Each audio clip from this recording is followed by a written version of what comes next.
Hello dear student, कैसे हैं आप सब। आशा करता हूँ आप सभी अच्छे होंगे।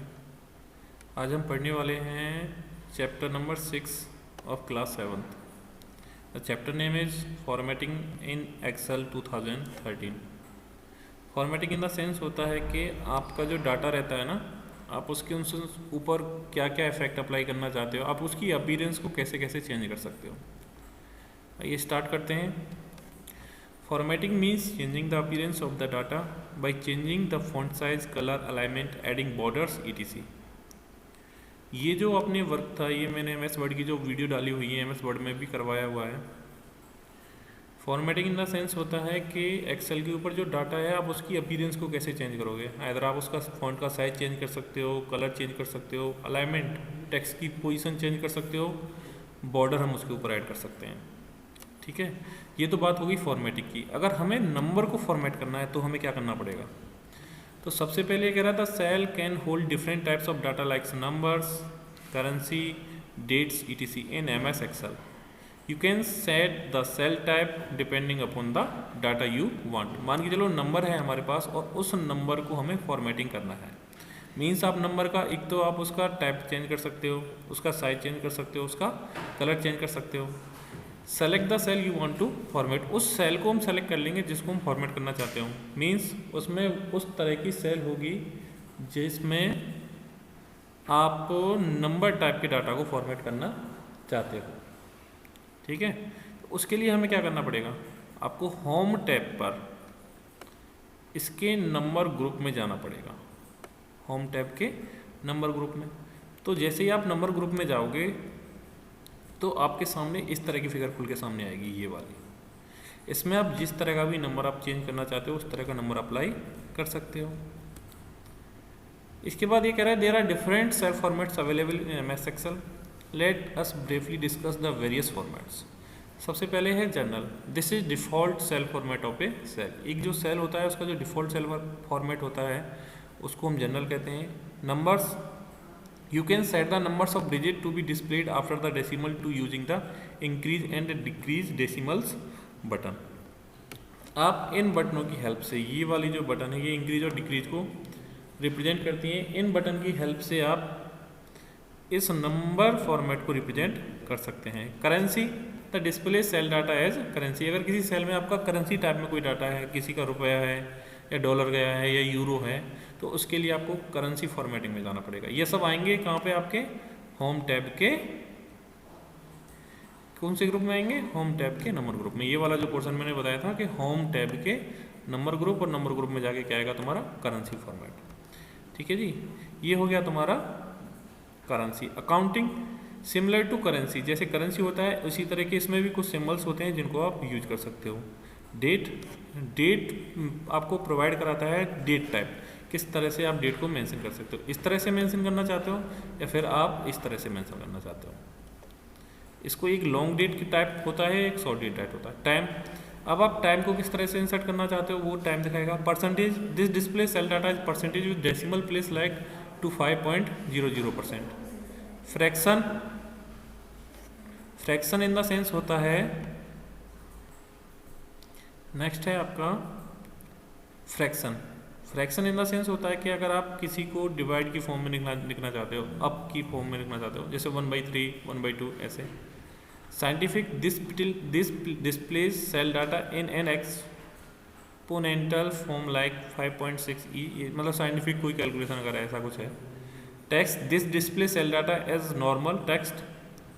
Special, this has special format of cell like zip code, phone numbers etc। Custom,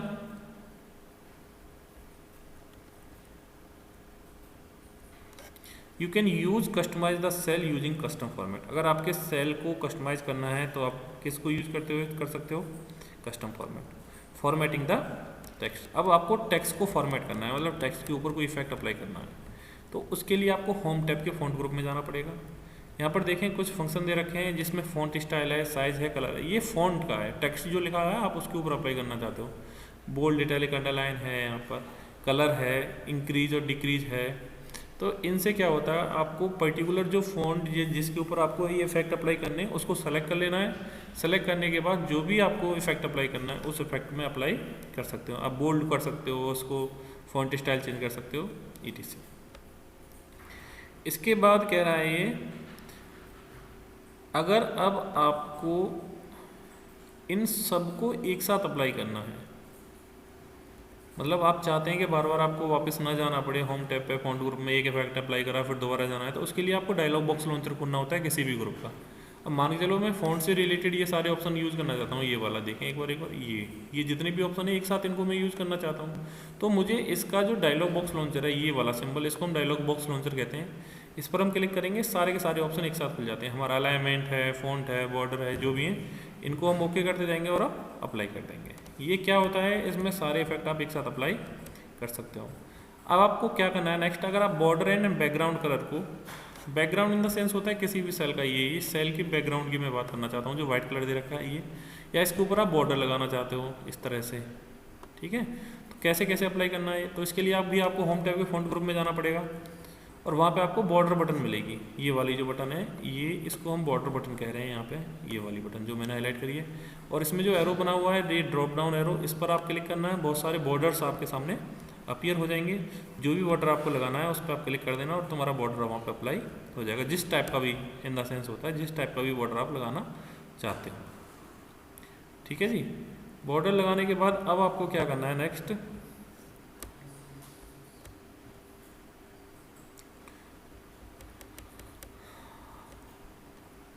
अब है आपका बॉर्डर बैकग्राउंड कलर लगाने के बाद पर्टिकुलर एक सेल पे भी लगा सकते हैं आप बॉर्डर, एक तो ये हो गया। और जी सेल पे लगाने के बाद अगर आप चाहते हैं उसका अलाइनमेंट चेंज करना, अलाइनमेंट क्या होता है, पोजीशन होती है सेल में, आप उसके लेफ्ट से लिखना स्टार्ट कर रहे हो, राइट से लिखना स्टार्ट कर रहे हो, आप कहाँ से लिखना स्टार्ट करना चाहते हो वो चीज़ आपको क्या डिनोट करता है, अलाइनमेंट। अब अलाइनमेंट में हमें क्या करना, alignment is the way the data is position inside the cell boundary. Cell boundary के अंदर आप डाटा को कैसे कैसे पोजीशन करेंगे, ये आपको अलाइनमेंट फीचर प्रोवाइड कराता है। आपके अलाइनमेंट जनरली 4 टाइप्स के होते हैं, लेफ्ट, राइट, सेंटर और justify. You can choose from left, centre, right, horizontal alignment.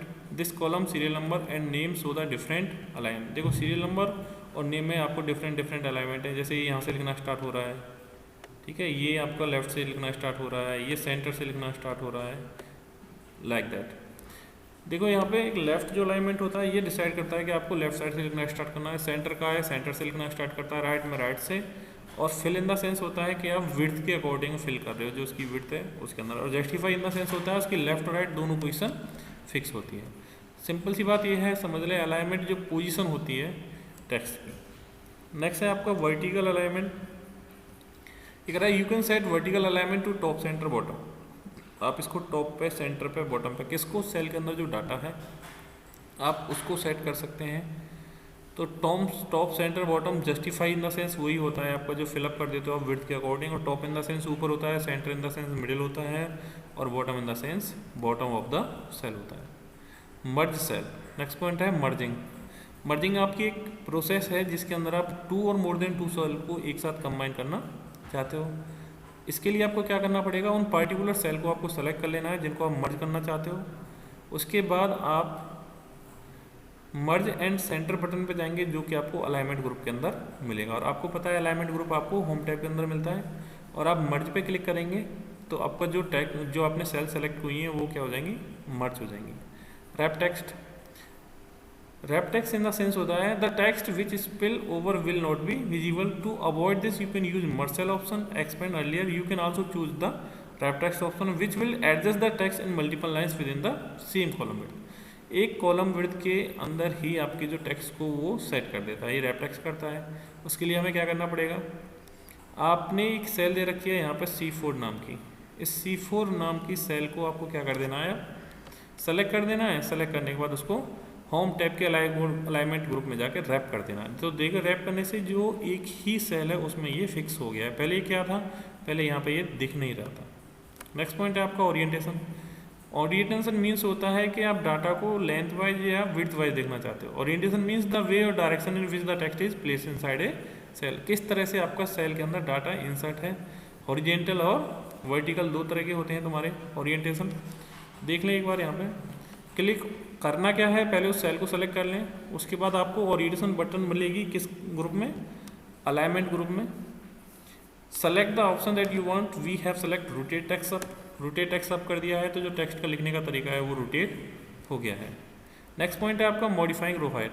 अब यहाँ पर अगर आपको रो की हाइट को मॉडिफाई करना है तो उसके लिए क्या करना पड़ेगा, the height of row is automatically adjust according to the font size of text in it. जो इसमें रो है उसका जो साइज होता है वो अकॉर्डिंग टू फॉन्ट, जो फॉन्ट हम डाटा इंसर्ट कर रहे हैं उसके अकॉर्डिंग अपने आप चेंज हो जाता है। लेकिन अगर आप चाहते हो कि उसका साइज हम चेंज करें तो उसके लिए हमें क्या करना पड़ेगा, click on the bottom border of the row till the white across become a double arrow. जब तक ये डबल एरो नहीं बन जाता है इस तरह का, आपको तब तक वहाँ पर वो प्रेस करके रखना है। इसके बाद क्या करना है, ड्रैग द कर्सर अप और डाउन टू डिक्रीज और इंक्रीज द रो हाइट। ऊपर की तरफ करोगे तो डिक्रीज होगा, नीचे की तरफ करोगे तो इंक्रीज होगा। To change the height of several row at a same time, अगर आप मल्टीपल रोज का साइज एक साथ चेंज करना चाहते हैं तो उसके लिए क्या करना पड़ेगा, drag through the row numbers keeping the mouse key press to selected them. पहले तो उनको सेलेक्ट कर लें, ड्रैग करके माउस की बटन को दबा के रखना है, और click on format button in the cell groups of home tab, या होम टैब के सेल ग्रुप में जाके फॉर्मेट का ऑप्शन आएगा। वहाँ से select row height from the drop down menu. वहाँ एक ड्रॉप डाउन मेनू आएगा जिसमें रो हाइट लिखा होगा। रो हाइट में आप रो का साइज डाल दोगे, जितनी भी रो हाइट है वो ऑटोमेटिक चेंज हो जाएंगी। मॉडिफाइंग कॉलम विड्थ, अगर अब आपको यहाँ पे कॉलम की विड्थ को चेंज करना है, साइज को चेंज करना है, तो उसके लिए आपको होम टैब के सेल ग्रुप में जाना पड़ेगा। वहाँ पे आपको फॉर्मेट बटन मिलेगा और वहाँ पे कॉलम विड्थ का साइज डाल दोगे, कॉलम विड्थ आपको कितना चाहिए। To change the width of several column at a time, अगर आप एक ही टाइम पे बहुत सारे कॉलम का साइज चेंज करना चाहते हैं तो उसके लिए क्या करना पड़ेगा, ये कह रहा है drag through the column letter keeping the mouse key pressed. Mouse key button को प्रेस करके रखते हुए आपको ड्रैग कर देना है, जिससे आपके कॉलम सेलेक्ट हो जाएंगे। Repeat either of the method given below, या फिर आप एक साथ सेलेक्ट करने के बाद आप उसी साइज को, जैसे यहाँ पे करा हुआ है ये साइज आप यहाँ पे इंसर्ट कर दोगे, ये वाला जो करा है ना ऑप्शन हमने, ये इस साइज को जैसे आप इंसर्ट करोगे तो वहाँ पे उसका साइज चेंज हो जाएगा। ये था आपका चैप्टर नंबर 7। चैप्टर नंबर 7 की जो एक्सरसाइज है वो आपको मैं आपके ग्रुप में सेंड कर दूंगा और इसका एक लिंक मैं यहाँ पे भी दे दूंगा। आप इस एक्सरसाइज को यहाँ पे भी जाके सॉल्व कर सकते हो। ठीक है, thank you and have a nice day.